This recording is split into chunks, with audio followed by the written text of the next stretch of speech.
नमस्कार, आप देख रहे हैं प्राइम टीवी और मैं हूं आपके साथ मुस्कान उस्मानी। बुलेटिन की शुरुआत करेंगे बड़ी खबर से, जहां कांग्रेस के वरिष्ठ नेता और पश्चिमी उत्तर प्रदेश के प्रांतीय अध्यक्ष नसीमुद्दीन सिद्दीकी आज बुलंदशहर पहुंचे, जहां नसीमुद्दीन सिद्दीकी ने संगठन के कार्यों की समीक्षा की और आगामी 2024 के लोकसभा चुनावों की तैयारियों पर भी चर्चा की है। इस दौरान नसीमुद्दीन सिद्दीकी ने विपक्षी गठबंधन INDIA में कांग्रेस की स्थिति पर कहा कि अगर INDIA मजबूत होगा तो कांग्रेस भी मजबूत होगी। आगे उन्होंने कहा कि महागठबंधन में अभी बैठकों का दौर जारी है, आगे सीटों पर चर्चा होगी, उसके बाद ही कुछ स्थिति साफ होगी। उन्होंने महागठबंधन के PM पद के उम्मीदवार के सवाल पर कहा कि अब इस पर कोई चर्चा नहीं हुई है।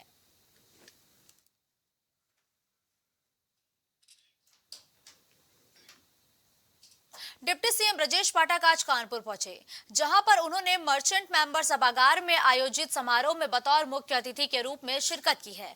इस दौरान ब्रजेश पाठक ने राष्ट्रीय महानायक छत्रपति शिवाजी के जीवन पर आधारित विश्व के सबसे बड़े महानाट्य जड़ता राजा की वेबसाइट का लोकार्पण किया है।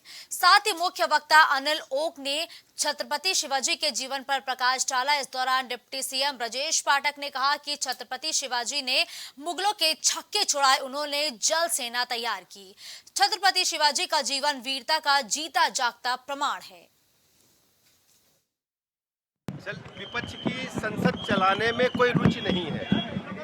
हमारी सरकार लगातार इस दिशा में काम कर रही है, प्रयास कर रही है, फिर भी उनकी कोई रुचि नहीं है। ये स्थिति स्पष्ट है, उनका देश की जनता से कोई लेना देना नहीं है। माननीय प्रधानमंत्री नरेंद्र मोदी जी के इन 9 वर्षों में देश दुनिया के पैमाने पर 5वीं बड़ी अर्थव्यवस्था बनकर के उभरा है। माननीय मोदी जी दुनिया के सर्वाधिक लोकप्रिय नेता बने हैं और भारतवर्ष में हर नागरिक, गरीब आदमी, आम आदमी उनको अपने अभिभावक के रूप में देख रहा है।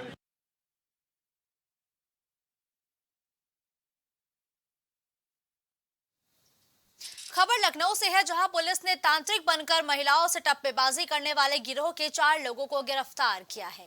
गिरोह के लोग उत्तराखंड से सफर शुरू करते हुए बाइक से कई राज्यों में जाकर टप्पेबाजी की घटनाओं को अंजाम देते थे और बीते दिनों उन्होंने लखनऊ में भी तांत्रिक बनकर महिलाओं से टप्पेबाजी की वारदात को अंजाम देकर गहने और कीमती सामान लेकर फरार हो गए थे। थाना क्षेत्र अंतर्गत एक महिला के साथ 4 अभियुक्त ने टप्पेबाजी किया था। उनका मोडस ऑपरेंडी ये था कि अपने आप एक बाबा के रूप में आता था और बाकी 3 उनका सहयोगी बनता था और महिला को घुमा फिरा के तंत्र मंत्र का नाम बता के हुए उनके पास जितना भी जेवरत था, जितना भी सोने के अंगूठी या चेन था, वो सब ले लेता था।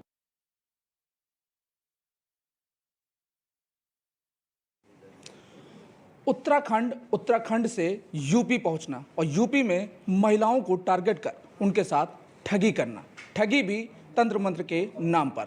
कैसे ये गिरोह पूरा काम कर रहा था, जिस तरीके से बाइकों से उत्तराखंड से यूपी पहुंचा और यूपी के लखनऊ में वारदातों को लगातार अंजाम भी दे रहा था। इस मामले पर ज़्यादा बातचीत करने के लिए हमारे साथ ADCP उत्तरी अभिजीत R शंकर जी मौजूद हैं। सर, जिस तरीके से घटना का खुलासा हुआ है, जो आरोपी पकड़े गए तंत्र मंत्र के नाम पे जिस तरीके से ठगी कर रहे थे, कैसे लोगों तक पहुंचते थे, कैसे टारगेट कर रहे थे, कैसे क्या कुछ गिरफ्तारियां हुई?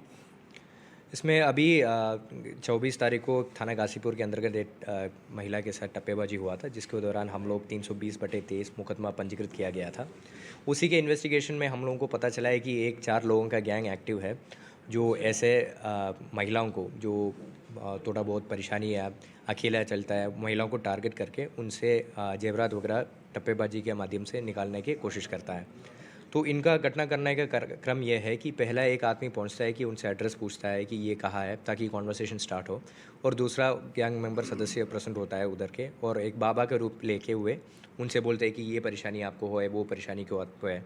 ये सब महिला देखते उनको ऊपर भरोसा बन जाते हैं, हाँ ये वाकई में सही बाबा है, और धीरे धीरे करके और भी लोग शामिल होते हैं। और जब पूरा गैंग उधर आ जाता है, महिला को विश्वास में लेके उनसे सभी ज्वेलरीज़ और बहुत वैल्यूबल्स जो हैं उनके पर्स में करते हैं और पर्स अपना हाथ में लेते हैं और भगवान के नाम पे कोई पत्थर, एक कोई टैलिस्मैन उनका हाथ में दे के बताता है कि आगे चलिए, 40 कदम आगे चलिए, 50 कदम आगे चलिए, पीछे मत मुड़ के देखिए, आपका भगवान का दर्शन हो जाएंगे, आपका सारे समस्या जो है उसका दूरी हो जाएंगे।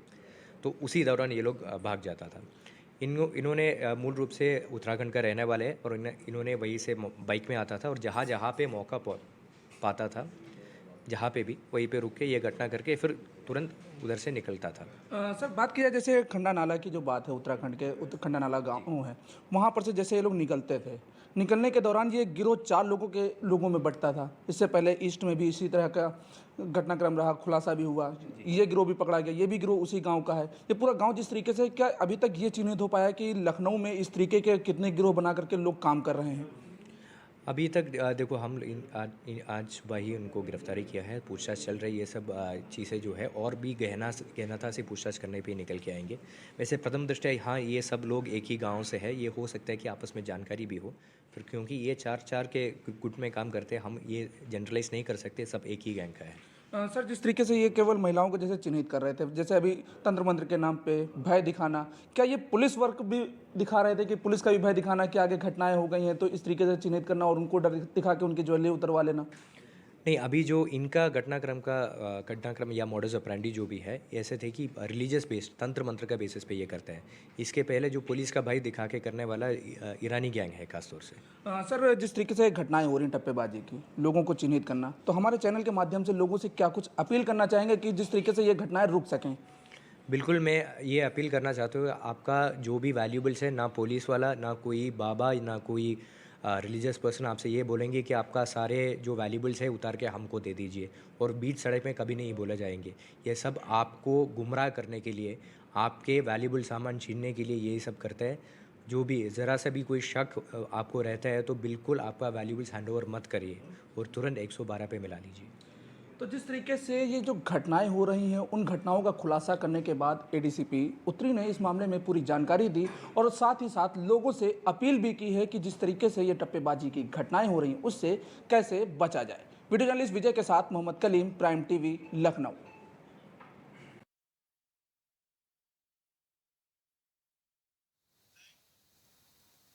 अब खबर हरदोई से है, जहां मिशन शक्ति अभियान के तहत छात्राओं को एक दिन के लिए एसपी, एएसपी और सीओ बनाया गया है। इस दौरान उन्होंने फरियादियों की समस्याओं को भी सुना। बेनी माधव विद्यापीठ बालिका इंटर कॉलेज की छात्रा शुभी मिश्रा को एक दिन के लिए एसपी बनाया गया। साथ ही सुहानी दीक्षित को एएसपी, तान्या शुक्ला को एएसपी पूर्वी और विदुषी शुक्ला को क्षेत्राधिकारी भी बनाया गया है। सभी समस्याओं को संज्ञान में लेते हुए अधिकारियों को निर्देश दिया गया है और इस योजना का उद्देश्य पुलिस की कार्यशैली को नजदीक से जानना है, साथ ही महिलाओं और बच्चों में पुलिस के प्रति जो डर है उसको भी खत्म करना है। ये उत्तर प्रदेश शासन के मिशन शक्ति प्रोग्राम के अंतर्गत अभी अभियान चल रहा है, मिशन आउटरीच, जिसमें कि सभी पुलिसकर्मी विभिन्न संस्थानों में, गांवों में, कस्बों में जाकर महिलाओं एवं बच्चियों से संपर्क करके उन्हें न सिर्फ उनकी सुरक्षा का एहसास दिलाते हैं, बल्कि उन्हें जागरूक भी करते हैं कि अगर उनके साथ कोई भी अगर अपराध कारित किया जा रहा है तो उसमें जो हमारी हेल्पलाइंस है और साथ ही साथ हम लोग से संपर्क करके उस पर कार्रवाई कराएं और आगे बढ़ें।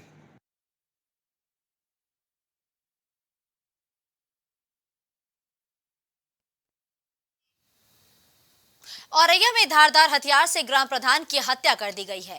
इस मामले में पुलिस ने बड़ी कार्रवाई करते हुए घटना को 24 घंटे के अंदर ही सफल अनावरण किया है, यानी कि खुलासा किया है, जिसमें 2 लोगों को गिरफ्तार भी कर लिया गया है और गिरफ्तारी को लेकर एडीजी जोन ने पुलिस की तारीफ भी की है, जबकि इस मामले में पकड़े गए आरोपियों ने भी अपना गुनाह कबूल कर लिया है।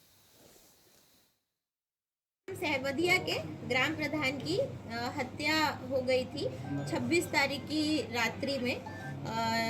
9:15 की घटना है, जिसपे थाना पुलिस और हम सभी राजपत्रित अधिकारी मौके पर पहुंचे थे, जिसमें घटना का अनावरण करने हेतु कई टीम्स गठित की गई। सर्विलांस की टीम बनाई गई, एसओजी की टीम बनाई गई, थाने की कई टीम्स लगाई गई, जिसमें जो मृतक है ग्राम प्रधान रमाकांत उर्फ रिंकू।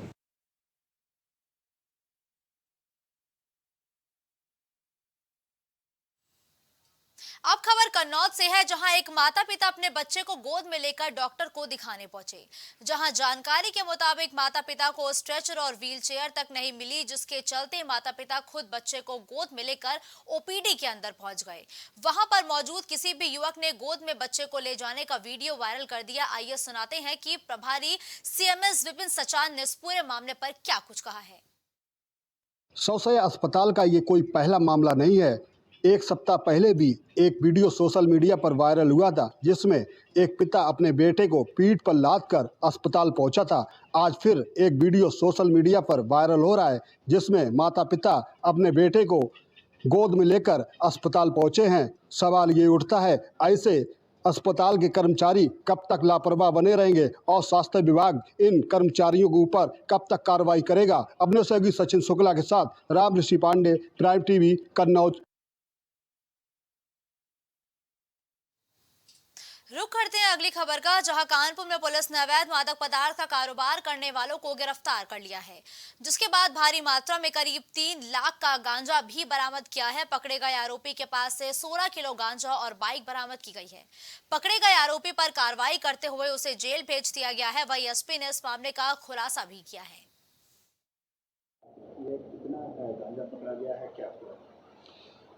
देखिए, अपराध नियंत्रण के दिशा में और मादक पदार्थों के ऊपर रोकथाम हेतु जो विशेष अभियान चलाया जा रहा है, उसी के अंतर्गत थाना भोगनीपुर क्षेत्र में आज हमने एक अच्छा सफलता पाई है। ये पिपरी तिराहा के यहाँ एक अभियुक्त को हमने गिरफ्तार किया है। इनका नाम है सुमित सिंह पुत्र जगत सिंह। ये निवासी ग्राम पतारा, थाना खुर्रा, जिला हमीरपुर के निवासी है।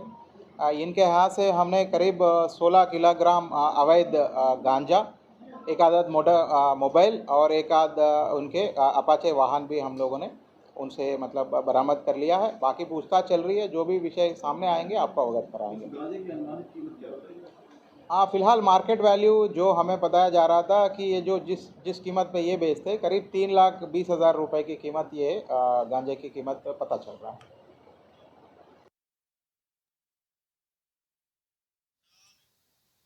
यूपी के मुरादाबाद कड़घर इलाके में रामगंगा नदी के पुल से शुक्रवार को एक युवती ने आत्महत्या करने के इरादे से छलांग लगा दी है, जिसमें कुछ लोगों की मदद से युवती को जिंदा बचा लिया गया है। युवती ने आत्महत्या करने के लिए छलांग लगाई थी और 4 साल से युवती का प्रेम प्रसंग भी चल रहा था।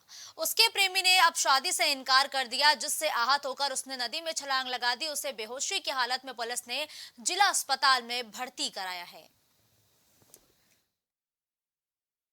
प्यारवी 270 पे मौके पर गई तो प्यारवी मौके पर पहुंची तो वहाँ पर जो है लड़की को पहले से निकाल लिया गया था पानी से। उसके तुरंत बाद वहाँ पर एम्बुलेंस थी नहीं, तो प्यारवी द्वारा ही उनके भाई के साथ जिला हॉस्पिटल लेकर आ रहे हैं, उनको एडमिट कर दिया गया है। कहाँ की घटना है ये? घटना है गुलाबबाड़ी से आगे जो पुल पड़ता है उसके पास की। अच्छा, लड़की नहीं बोल रही है अभी, इस स्थिति में नहीं है कि लड़की बोल पाए। उनका भाई उनके साथ में है। भाई ने बताया कि कोई प्रेम प्रसंग का मामला है। तो वहीं गाजियाबाद में बनी आवास विकास की बिल्डिंग पर इलाहाबाद हाईकोर्ट के आदेश के बाद आवास विकास की तरफ से नोटिस चस्पा किया गया है, जो बिल्डिंग में रह रहे निवासियों के लिए बड़ी परेशानी बन गई है। जहां 2012 में बनी इस आवास विकास बिल्डिंग में लगभग 24 परिवार रहते हैं, जिनको 5 अगस्त तक का समय दिया गया है कि सभी लोग इस बिल्डिंग को खाली कर दें, क्योंकि ये बिल्डिंग आवास विकास के मानकों के खिलाफ जाकर बनी है। ये आवास विकास ने 1 BHK बना जो पास करे हैं या 2 BHK पास करे हैं, हमें तो इस बारे में कोई नॉलेज है नहीं। हमने लोन लिया है, लोन लेने के बाद ये मकान लिया था 2013 में। अब 2013 के बाद 10 साल के बाद हमें पता लग रहा है इस चीज़ का कि ये चस्पा लगा दिया गया है और हाईकोर्ट के इलाहाबाद हाईकोर्ट का आदेश जारी हुआ है तोड़ने के लिए।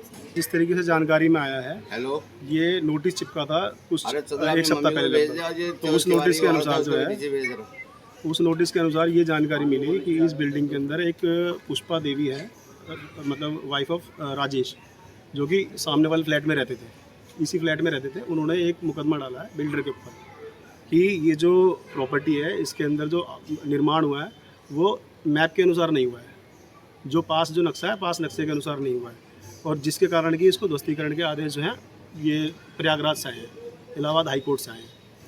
ठीक है, अब इलाहाबाद हाई कोर्ट के अंदर जो मतलब मामला पता किया गया है, तो ये जानकारी में यही आ रहा है कि ये जो पुष्पा देवी ने मुकदमा डाला है हिमांशु प्रमोटर्स पे, जो कि इस बिल्डर जो यहाँ पर बिल्डर था। हमने ये फ्लैट लिया है वो 2 साल पहले फ्लैट लिया था, उस टाइम तक कोई मुकदमा नहीं था। ये मुकदमा दाखिल हुआ है 2023 में अप्रैल में। इस वक्त हम मौजूद हैं गाजियाबाद के वसुंधरा सेक्टर 1 में, और यहाँ पर हम आपको दिखाना चाहेंगे, हमारे पीछे एक ये मकान है और ये मकान पिछले लगभग कई सालों से बना हुआ है, क्योंकि यहाँ पर एक बिल्डर ने ये फ्लोर पूरा मकान बनाया था, जिसको कई भागों में यानी कई टुकड़ों में यहाँ पर बेचा गया है। कई सारे फ्लैट बनाए गए यहाँ पर और कई लोगों ने यहाँ पर फ्लैट खरीदे भी। ये आशियाना लोगों ने अपनी खून पसीने की कमाई से खरीदी हुई आशियाना है। लेकिन अभी कुछ दिन पहले ही जो न्यायालय है, यानी बात करें इलाहाबाद हाई कोर्ट की तरफ से एक आदेश आया, उस आदेश में इनके मकान के पास एक नोटिस चस्पा कर दिया गया है। आखिर वो नोटिस क्या है और क्यों चस्पा किया गया है, इसको लेकर खासा परेशानी में है यहाँ के जो निवासी हैं, जो पूरे मकान में रहते हैं। हम आपको नोटिस भी दिखाना चाहेंगे, जो सरकारी नोटिस यहाँ पर चिपकाया गया है। लगभग 24 परिवार यहाँ पर रहते हैं। जो लोग यहाँ पर निवास करते हैं, उनके छोटे छोटे बच्चे हैं। उनका कहना है उनकी खून पसीने की कमाई है। लेकिन कहीं ना कहीं ये जो नोटिस है, ये इलाहाबाद हाई कोर्ट के आदेश के बाद यहाँ पर आवास विकास की तरफ से ये नोटिस चस्पा किया गया है और ख़ास तौर पर यहाँ पर मुनादी भी की गई है। कई बार यहाँ पर लोग आए हैं और वहाँ पर इनको आदेश दिया गया है कि 5 तारीख तक ये पूरा जो मकान है उसको खाली कर दिया जाए। आखिर ऐसी क्या वजह रही जो कि मकान खाली करना पड़ेगा? क्योंकि जो निवासी हैं उनका खास तौर पर ये भी कहना है कि इन्होंने इस मकान के इस फ्लैटों पर इन्होंने लोन लिया है। हालांकि जब लोन लिया जाता है तो वेरिफिकेशन होता है, प्रॉपर तरीके से बैंक जो है वो वेरीफाई करती है मकान के जो कमरे होते हैं कि कितने बाय कितने में बने हैं और क्या इनका नक्शा है। हालांकि बिल्डर जो है उसने फ्लैट बेचे और फ्लैट मानकों के अधीन बेचे, यानी कि जो मानक बताए गए थे बिल्डर को, वो मानकों से अधीन उसने यहाँ पर लोगों को फ्लैट बेच दिए। लेकिन आज जो परेशानी का जो सामना करना पड़ रहा है, खासतौर पर यहाँ के जो लोग हैं, यहाँ के निवासी हैं, उनको करना पड़ रहा है। कहीं ना कहीं अब जो ये लोगों के ऊपर जिस तरह से ये जो नोटिस चस्पा किया गया है, इसको लेकर खासा परेशानी है। हमारे बीच में वो लोग भी हैं जो लोग यहाँ निवास करते हैं, हम उनसे ही बातचीत करना चाहेंगे। सर, क्या किस तरीके से कार्रवाई की जा रही है यहाँ पर जो नोटिस चस्पा किया गया, क्या कहना चाहिए? नोटिस चस्पा किया गया, ये तो गलती किया गया है, क्योंकि इसके अंदर सारी चीज़ें मूलभूत सुविधाएं जो भी होती हैं, जैसे हाउस टैक्स भर रहे हैं लोग, यहाँ पर बिजली का बिल लग रखा है, बिजली का बिल भर रहे हैं यहाँ पर सब। 12 साल 13 साल पुरानी बिल्डिंग है, 13 साल से लोग रह रहे हैं, गैस की पाइपलाइन है, सारी चीज़ें इस बिल्डिंग के अंदर।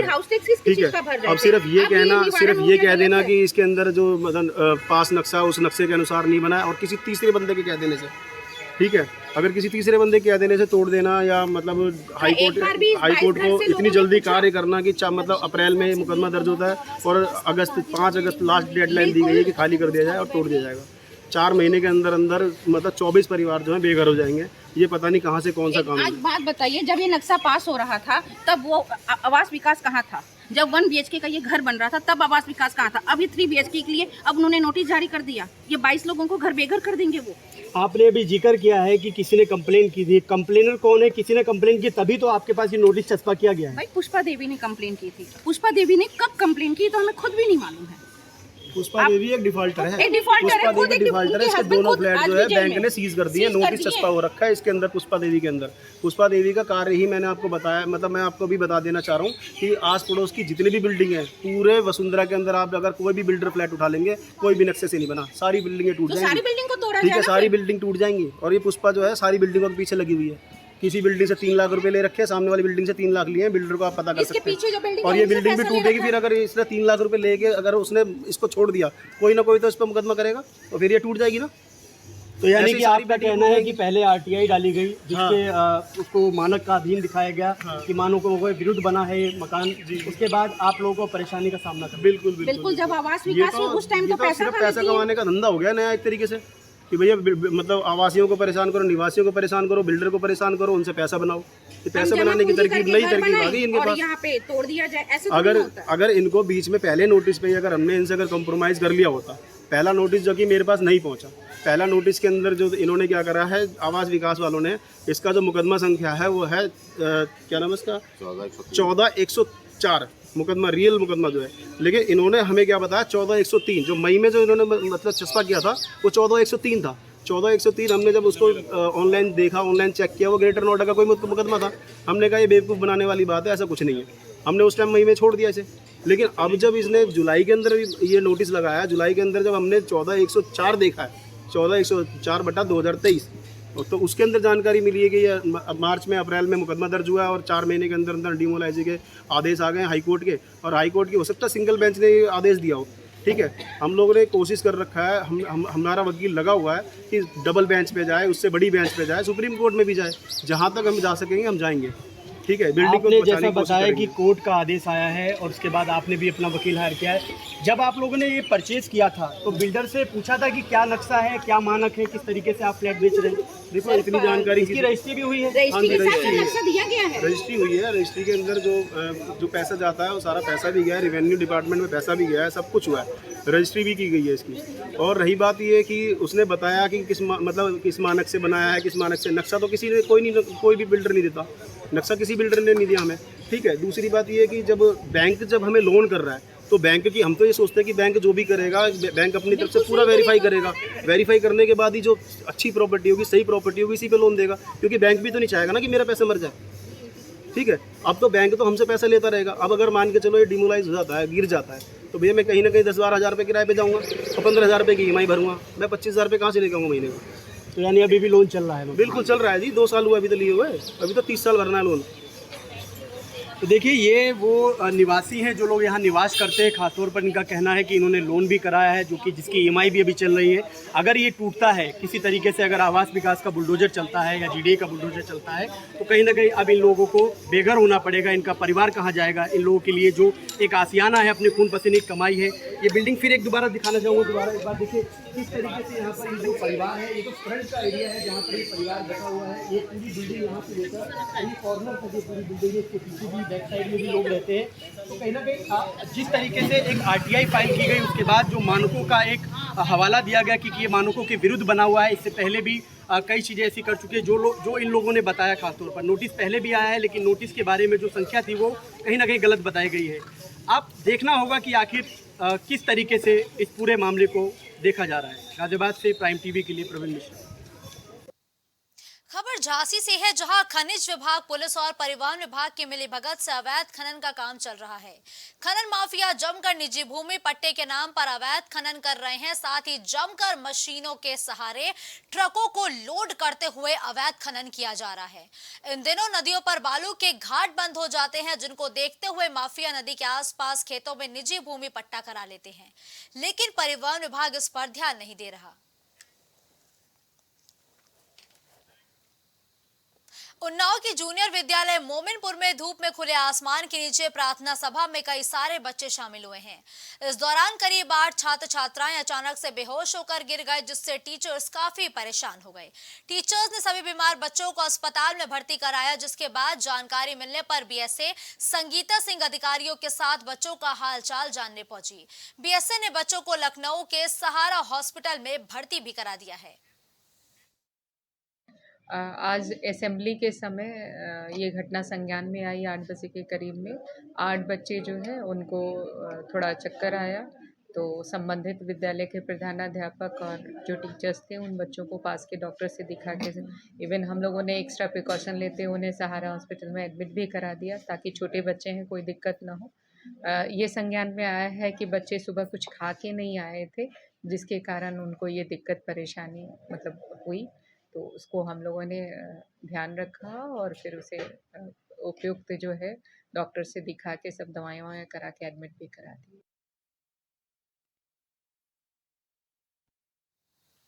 अब खबर रायबरेली से है, जहां घरेलू विवाद के चलते एक पिता ने अपनी बेटी पर ही कुल्हाड़ी से हमला कर दिया, जिसमें उसे गंभीर चोटें आई है। ये मामला मीठापुर गांव का है। वहीं दूसरी तरफ बिटाना पासवान का कहना है कि उसका पति शराब के नशे में आया और गाली गलौज करने लगा। इसी बीच जब उसकी 16 साल की बेटी सपना ने पिता को रोकने की कोशिश की तो सपना पर कुल्हाड़ी से वार किया गया, जिसके बाद उसके कंधों पर गंभीर चोटें आई हैं। जबकि मौके पर पहुंची पुलिस ने युवक को पकड़ लिया और सपना को इलाज के लिए अस्पताल में भर्ती भी करा दिया गया है।